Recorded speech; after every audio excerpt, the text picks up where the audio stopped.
Buonasera, sono la dottoressa Mion e lavoro in oncologia negli ospedali di Campo San Piero e Cittadella. L'argomento che mi è stato dato è il tumore della mammella e vi vorrei parlare della prevenzione dei fattori di rischio per questa malattia. Purtroppo il tumore della mammella è la malattia più diagnosticata nelle donne. Fate conto che circa un tumore maligno ogni 3 è un tumore della mammella. Non solo, ma la mortalità per questa malattia è la prima causa di morte nelle diverse età della vita, nel senso che il 29% delle cause di morte da tumore prima dei 50 anni è da tumore della mammella, per cui sono numeri estremamente rilevanti. La buona notizia è che la mortalità piano piano nel tempo sta diminuendo e ogni anno guadagniamo in pazienti che sopravvivono. Prima di tutto per la diagnosi che viene fatta con tumori più piccoli, quindi in stadi più precoci, e secondariamente perché siamo diventati più bravi a curare questo tipo di malattia.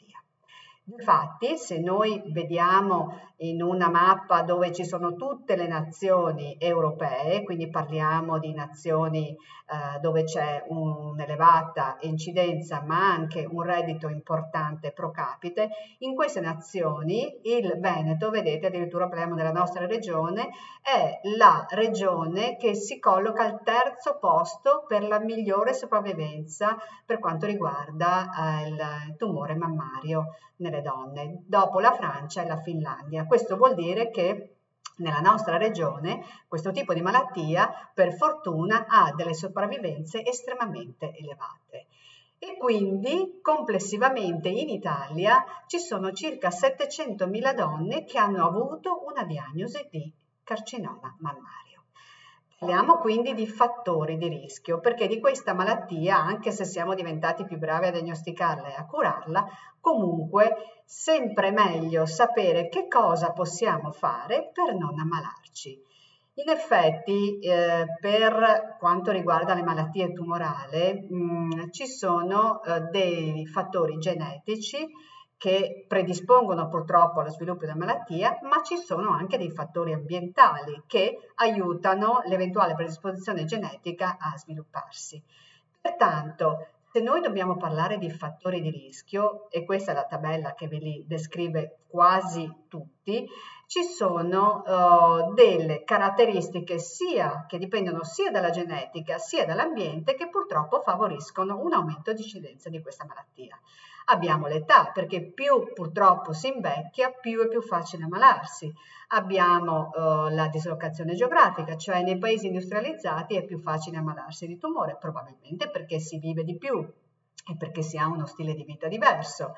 Chi ha avuto un menarca precoce o una menopausa tardiva è più a rischio di ammalarsi, chi ha avuto un'età, la prima gravidanza dopo i 40 anni è più a rischio, chi ha avuto nella sua famiglia dei casi di tumore della mammella, soprattutto se in parenti di primo grado, ha più probabilità di ammalarsi e poi via via vedete quali sono gli altri ipotetici fattori di rischio su cui si sta studiando e su cui possiamo anche intervenire con i nostri comportamenti. Vedete scritto dieta, peso corporeo, esposizione a radiazioni e assunzione di ormoni. Adesso li vediamo pian piano tutti insieme. Pertanto, se in una tabella di rischio noi dividiamo i fattori in fattori di rischio che possiamo controllare da quelli che non possiamo controllare, e questa è una bella diapositiva che li riassume, noi ci dovremmo concentrare soprattutto in quelli che noi possiamo controllare, perché agendo su queste variabili noi possiamo ammalarci decisamente meno rispetto a chi purtroppo ha dei comportamenti, degli stili di vita o si trova in situazioni particolari per cui non può che venire a contatto con degli agenti che sono potenzialmente causanti o favorenti lo sviluppo della malattia.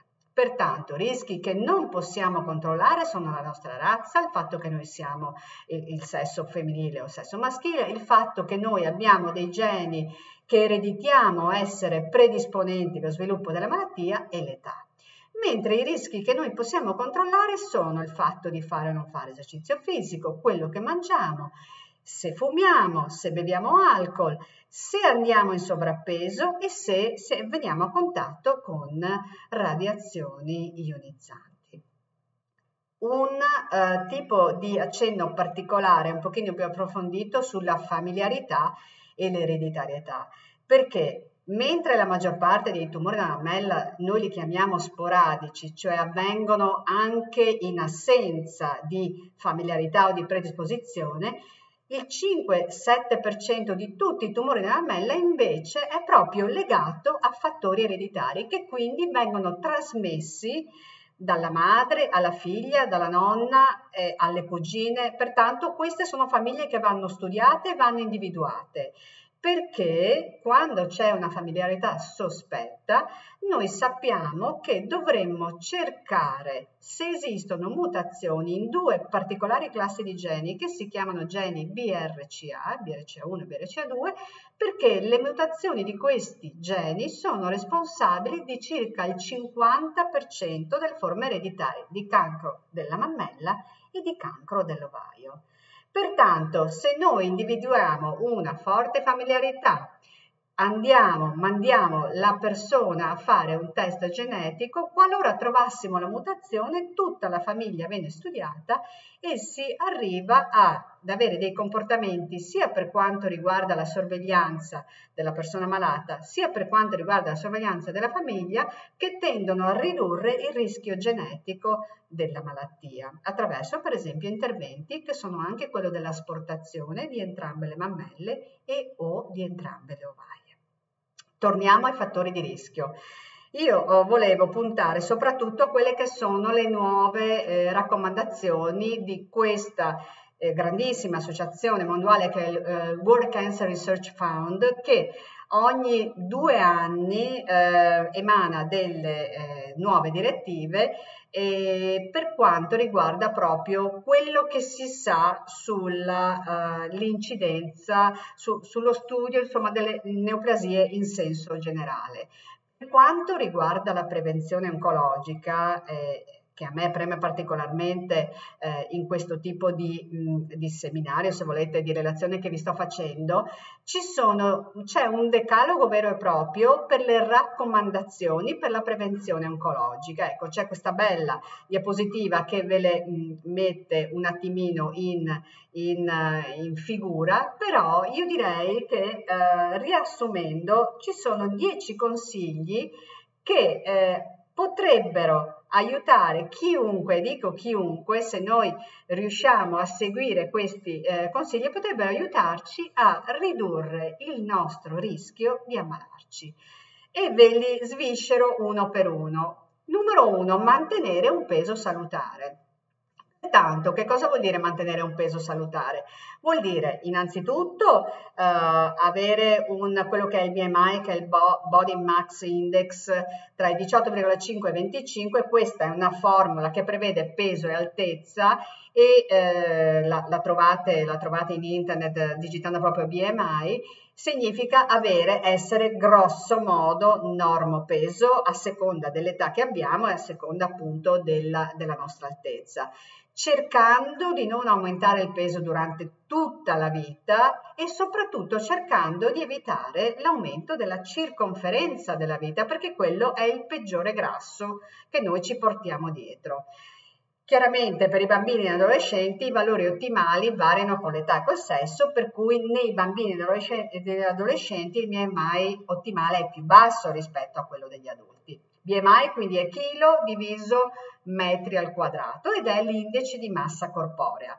Il normopeso sono proprio quelle persone che hanno questo indice tra 18,5 e 24,9. Poi si va al sovrappeso e poi purtroppo si va all'obesità. Mantenere un normopeso è il primo dei 10 consigli. Secondo consiglio, essere fisicamente attivi tutti i giorni. Cosa vuol dire essere fisicamente attivi? Non è che noi dobbiamo andare in palestra, andare in piscina, fare chissà che cosa, no, significa camminare di più e stare meno tempo seduti. È una cosa molto semplice che piano piano dovrebbe entrarci, diciamo, come buona azione quotidiana, proprio per guadagnare molto in salute, vi assicuro moltissimo. E come facciamo? Essere moderatamente attivi vuol dire fare un minimo di 150 minuti, insomma 150 minuti non sono pochi, però ci si può arrivare, di attività a intensità moderata alla settimana, cercando di aumentarla seguendo, vabbè, le linee guida nazionali, vuol dire non possiamo pretendere da noi stessi di andare da 0 a 100 in un secondo, si fa una cosa molto graduale, però 150 minuti alla settimana, per esempio di passeggiata, ma perché no? Praticare almeno 75 minuti alla settimana di attività fisica un po' più intensa, vuol dire magari cammino più velocemente oppure mi prendo la bicicletta e ovviamente la cosa principale è limitare le abitudini sedentarie, stare seduti davanti alla televisione, al computer, al telefono, magari anche un po' curvati perché siamo sempre col cellulare in mano. Queste sarebbero buone cose da fare tutti i giorni per stare decisamente meglio. Terzo consiglio, seguire una dieta ricca di cereali integrali, verdure, frutta e legumi. Non dico niente di nuovo, anche perché noi abbiamo la fortuna di abitare in Italia e quindi in un paese mediterraneo dove le verdure, i cereali integrali, i legumi e l'olio d'oliva sono il nostro pane quotidiano. Per fortuna non abitiamo negli Stati Uniti o in altri posti del mondo dove queste cose, per esempio, non ci sono. Poniamoci come buona norma di avere dei pasti dove includiamo riso, frumento, avena, orzo, segale e legumi tutti i giorni, almeno 5 porzioni di verdura e frutta ogni giorno, pertanto e 30 grammi di fibra. Ora, non è che noi dobbiamo stare lì a pesare le cose che mangiamo, però cerchiamo di variare e cerchiamo soprattutto piano piano di includere nella nostra dieta questi alimenti che vi assicuro hanno un effetto protettivo perché ricchi di sostanze antiossidanti, di oligoelementi e sono anche comunque buone, insomma, voglio dire, tra l'altro. Quarto, se abbiamo visto il consiglio numero 3, viene da sé che il 4 è un limitare i cibi fast food e i cibi pronti di trasformazione industriale, le merendine, le patate fritte e gli hamburger del McDonald's. Ho citato una ditta, ma voglio dire, non è che ce l'ho contro il McDonald's che fa delle cose anche buonissime, però è per dirvi che il cibo, il fast food, attenzione perché spesso non ha nulla di raccomandato, ci sono gli amidi, ci sono gli zuccheri raffinati, sono cibi ricchi di grassi, pertanto piatti pronti, snack, patatine, merendine, biscottini, dolciumi, se proprio dobbiamo mangiarne, mangiamone poche e cerchiamo di non mangiarne per niente. Non lo dico io, ma lo dice sono raccomandazioni mondiali per lo stare bene. Consiglio numero 5, limitare il consumo di carni rosse. Pertanto, se possiamo, cerchiamo di evitare o assumere minime quantità, soprattutto i salumi e le carni conservate, che sono pieni di conservanti, sono pieni di altre cosette che non ci fanno bene. Dovremo mangiarne al massimo 3 porzioni la settimana. E per quanto riguarda i salumi e le carni conservate, che sono proprio, lo dice il nome, ricche di conservanti, il meno possibile. Consiglio numero 6. Limitare il consumo di bevande zuccherate. A noi basta bere acqua e berne tanta. L'acqua aiuta moltissimi processi metabolici, aiuta a star bene, a idratarci, avere la pelle meno rugosa, avere l'intestino che funziona bene, ma se all'acqua ci aggiungiamo lo zucchero non va più bene perché purtroppo le bevande zuccherate innalzano moltissimo la glicemia con dei picchi importanti che richiedono un super lavoro da parte del nostro pancreas per la produzione di insulina e poi comunque ci viene fame. È un circolo vizioso che se riusciamo a interromperlo ci conviene dal punto di vista della salute generale. Guardate che in una lattina di Coca-Cola ci sono qualcosa come circa 10 zollette di zucchero, non è una quantità banale, è una quantità estremamente importante di zucchero, insomma, di glucosio, pertanto cerchiamo di evitarlo. 7. Limitare il consumo di alcol. Limitarlo non vuol dire non posso bere vino alcolici. Sicuramente per quanto riguarda i superalcolici è bene non berli ed evitarli del tutto. Per quanto riguarda il vino, soprattutto nelle donne che hanno degli enzimi all'interno del fegato che lo metabolizzano in maniera molto più lenta che nei soggetti maschi, cerchiamo di magari berne al massimo un terzo di bicchiere al giorno. Questa sarebbe la quantità raccomandata, perché l'alcol purtroppo è un fattore predisponente all'insorgenza di tante malattie, tra cui il cancro. 8. Per la prevenzione del cancro non fare uso di integratori. Allora purtroppo in internet si trova di tutto e di peggio e di meglio.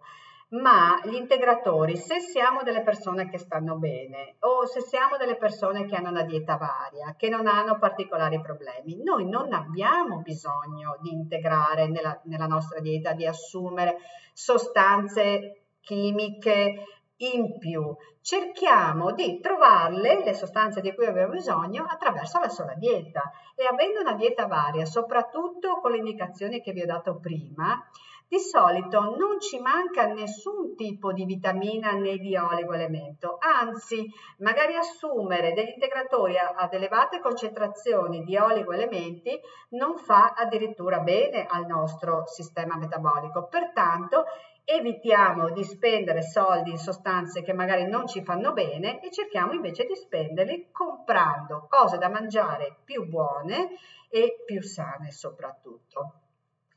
Consiglio numero 9, questo è abbastanza preciso per la prevenzione del tumore della mammella. Allattare al seno. Allattare al seno aiuta moltissimo i bambini a crescere in maniera più florida, perché il latte della mamma è un latte che non si trova e non si può fare artificialmente e quindi i bambini, l'OMS raccomanda che i bambini siano nutriti esclusivamente col latte materno per i primi 6 mesi di vita, perché il latte materno aiuta anche è un fattore anti-obesità proprio per i bambini.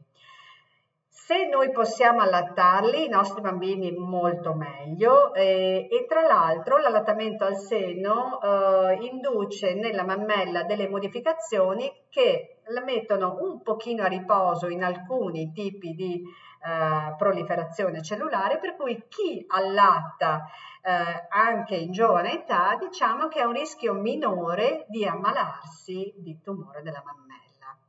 Quindi questa è una raccomandazione molto molto forte. E la raccomandazione numero 10, ovvero l'ultima, è per chi ha avuto un tumore valgono le stesse raccomandazioni per la prevenzione.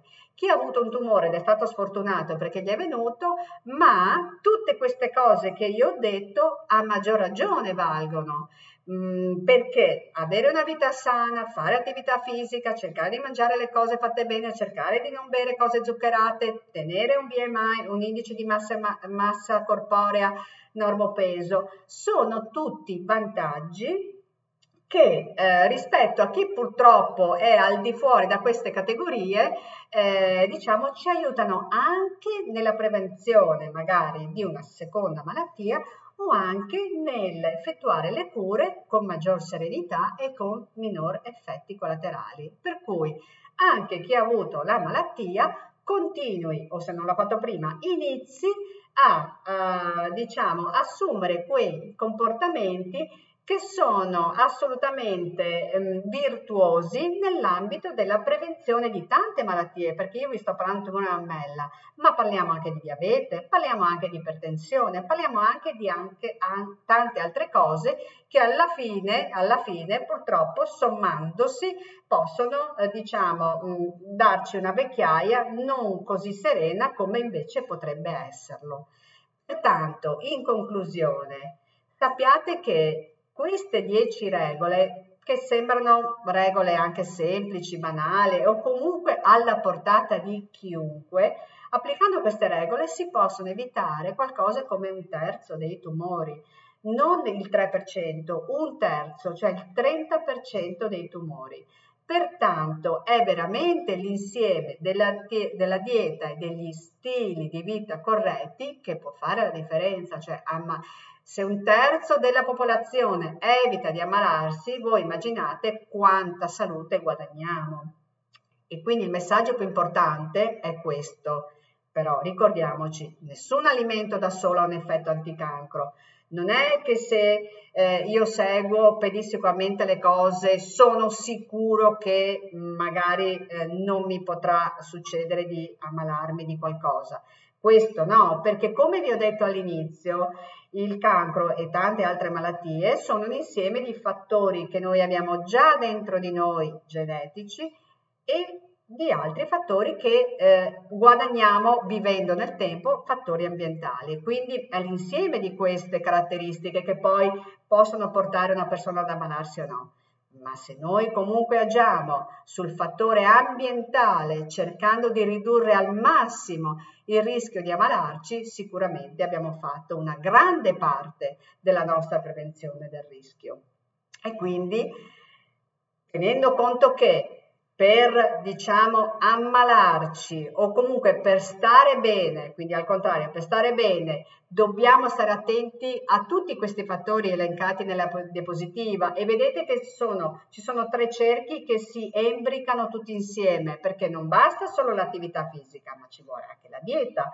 Non bastano queste 2 cose, ma devo controllare anche il peso, per cui mantenere il peso forma, cercare di proteggerci con i cibi che sappiamo hanno delle caratteristiche favorenti la riduzione del rischio, avendo un'attività fisica secondo quelle regolette che vi ho mostrato prima, tutte queste cose, tutte messe insieme, possono aiutarci a prevenire una malattia molto pesante come il cancro. E quindi questa diapositiva, che credo sia la penultima, è il mio augurio, è quello che la nostra farmacia non siano le scatolette di pillole che troviamo in ospedale, ma che sia questa dove noi scegliamo le cose buone da mangiare, le cose giuste da mangiare per stare meglio. E quindi con questo io concludo, vi ringrazio dell'attenzione e vi mando il saluto delle nostre 2 oncologie di Campo San Piero e Cittadella, di cui queste sono le foto in alcuni momenti. Grazie e arrivederci.